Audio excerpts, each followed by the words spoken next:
Good evening, and thank you for joining us. Christy is in for Karen, who is off tonight. A medical scribe company that once had offices in College Station and Lubbock suddenly closed its doors, giving employees little notice.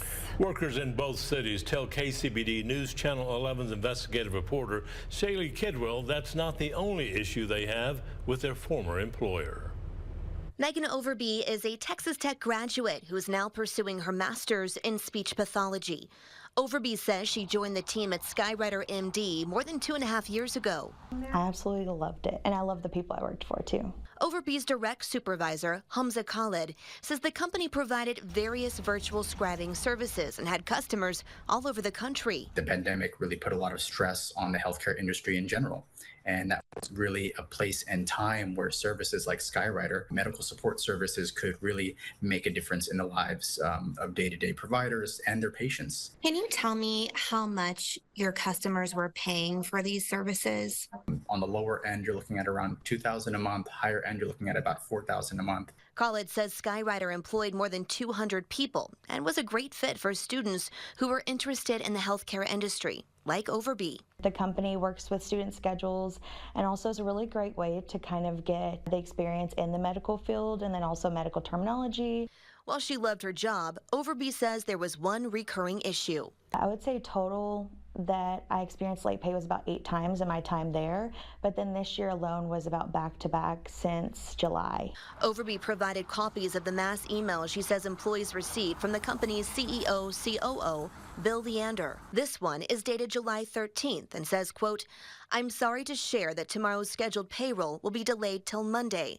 July 14th, it pains me to have to write this, but paychecks are going to be delayed until Tuesday. August 24th, all, I am so very sorry to let you know that tomorrow's payroll will be delayed. September 7th, all, I am so very sorry to let you know that tomorrow's payroll will be delayed. September 8th, I'm sick to my stomach to tell you that payroll will not hit today." The Texas payday law requires employers to pay their employees in full, on time, and on scheduled paydays. Khalid says he took his concerns to upper management, including Leander. You get told, hey, Skywriter's a startup. They rely in part on investor relationships, investor funding. Where we ran into a brick wall, I would say, is when we had our last delay. On October 5th, employees tell us they received this email. "It pains me to tell you that payroll for tomorrow will be delayed." The next day, "We have secured multiple sources of funds for payroll, so we have a backup in place just in case it is needed." But employees say that paycheck never came.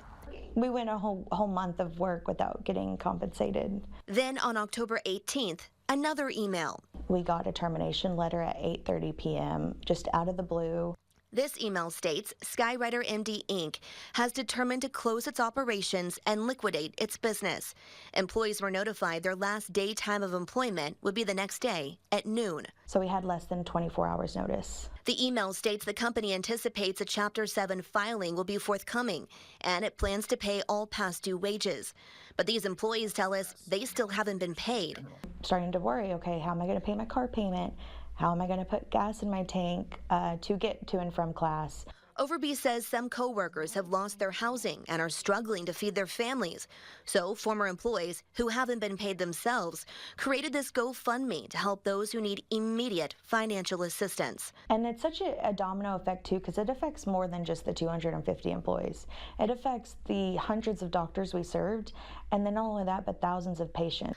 Overby says many of the employees have filed for unemployment as they search for a new job and pray they'll be paid for the month's worth of work they already completed. We contacted Skywriter MD's attorney. He confirmed his law firm was retained to assist Skywriter MD in filing for Chapter 7, but they have not done so at this time. We also contacted the Texas Workforce Commission, which encouraged employees to file a wage claim. If Skywriter does file for bankruptcy, then the commission cannot investigate the claim, and the employee may need to file directly with the bankruptcy court. We have information on how to apply for benefits and file a claim for unpaid wages on our website. Christy and Abner.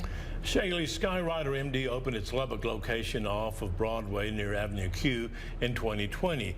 Did the Lubbock Economic Development Alliance offer Skywriter MD any incentives? Well, the president and CEO of LEDA, John Osborne, says Skywriter MD did contact his office prior to expanding to West Texas, but no. Osborne says they did not offer the company any incentives. LEDA did agree to help get the word out about the new company and published a press release stating Skywriter MD would create 130 new jobs and $400,000 of capital investment for the Lubbock community. Osborne says LEDA was not notified of the company's closure. Christine Abner. Thank you, Shaylee.